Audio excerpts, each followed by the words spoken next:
Halo, kami dari mahasiswa farmasi Fakultas MIPA Universitas Samratulangi Manado, dan kami dari kelompok 10 akan membahas tentang peranan biologi sel dan molekuler dalam bidang farmasi. Dengan anggota kelompok, Saya Vera Solanke. Saya Evan Handayani Purwasaputri. Saya Apriani Raru. Saya Anggraini Toar.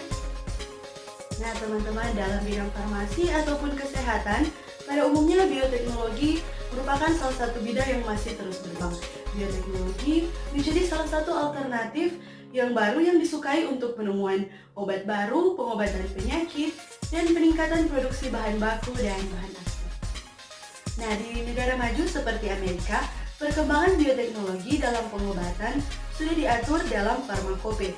Dalam United States Pharmacope, terdapat beberapa produk yang sudah diizinkan untuk dikembangkan melalui metode.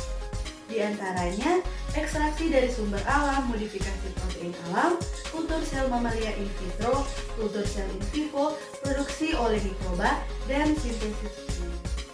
berikut beberapa peranan biologi sel dan molekuler dalam bidang farmasi. Yang pertama adalah antibodi monoklonal. Nah, antibodi monoklonal adalah antibodi sejenis yang diproduksi oleh sel plasma klon sel-sel beta sejenis.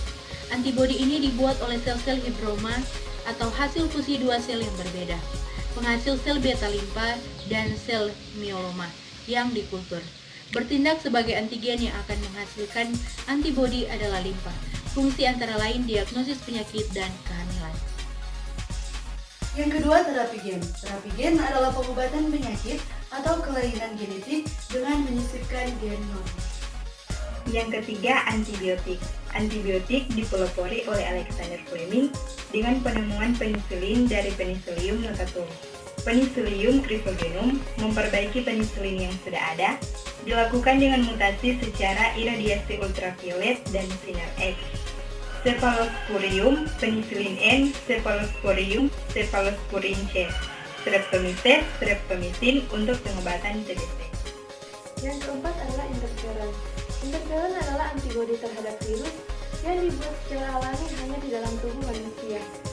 Proses pembentukan di dalam tubuh memerlukan waktu yang cukup lama, karena itu dilakukan rekayasa genetika.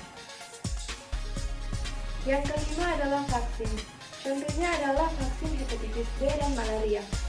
Secara konvensional, perubahan kuman dilakukan dengan pemanasan atau pemberian bahan kimia. Tetapi dengan bioteknologi, dilakukan dengan fusi atau transfer ion. Nah, teman-teman, bagaimana peran bioteknologi ini dalam mewujudkan 17 Sustainable Development Goals? Sebelum lanjut, secara singkat, Sustainable Development Goals ini merupakan pembaharuan tujuan serta indikator yang menjadi target universal yang disepakati oleh negara-negara yang menjadi anggota PBB termasuk Indonesia dalam rangka untuk mengakhiri kemiskinan, mengurangi kesenjangan, dan melindungi lingkungan. Nah, pada tujuan yang ketiga dari 17 Sustainable Development Goals ini berbunyi bahwa memastikan kehidupan yang sehat dan mendukung kesejahteraan bagi semua untuk semua usia. Nah, dalam rangka memenuhi tujuan tersebut, maka terdapat beberapa target yang telah ditetapkan oleh negara-negara anggota PBB tersebut, yaitu pada poin yang ketiga berbunyi pada tahun 2030 mengakhiri epidemi AIDS, tuberkulosis, malaria, dan penyakit tropis lainnya, dan memerangi hepatitis, penyakit yang ditularkan lewat air, dan penyakit menular lainnya.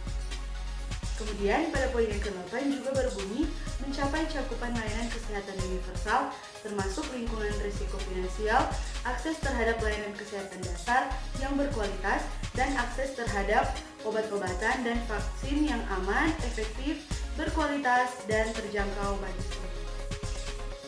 Sehingga dengan adanya bioteknologi yang sangat membantu di bidang farmasi seperti yang telah dijelaskan sebelumnya, yaitu ditemukannya vaksin seperti vaksin hepatitis B, antibiotik, antibodi, serta dapat melakukan terapi genetika, dapat membantu untuk mencapai target-target dan tujuan yang telah ditetapkan, khususnya tujuan yang ketiga ini yaitu memastikan kehidupan yang sehat dan mendukung kesejahteraan bagi semua untuk semua usia. Thank you for watching. Semoga bermanfaat.